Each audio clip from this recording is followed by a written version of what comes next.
sector in Puducherry is quite sustainable, as we can see, but then it is always the government effort to increase the farmers' income. And so that can only come about when we diversify, and also at the same time when we are running so much of health consciousness across the globe and this kind of narrative is going around. So we also want to make that it is more organic and it is more nutritional in its nature, and they can get good quality of like product pricing also for their products which they sell.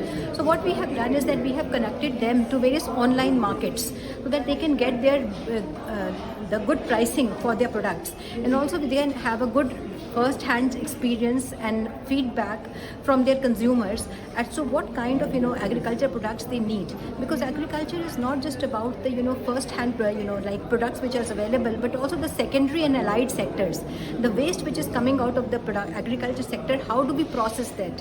How do we consume that? And how do we process and how do we market them? So marketing, processing, distribution, connecting them to the consumers is very important. Now Puducherry is a South Indian union territory, so therefore the consumption of rice is very critical there. So but then you have already seen that the rice consumes a lot of it reduces the water table. So what government has done is that it has approached various research institutions, and they have come out with some kind of genetically modified varieties which consumes less water, so that it is more sustainable. The water table is more readily rechargeable, and it is not exhausted.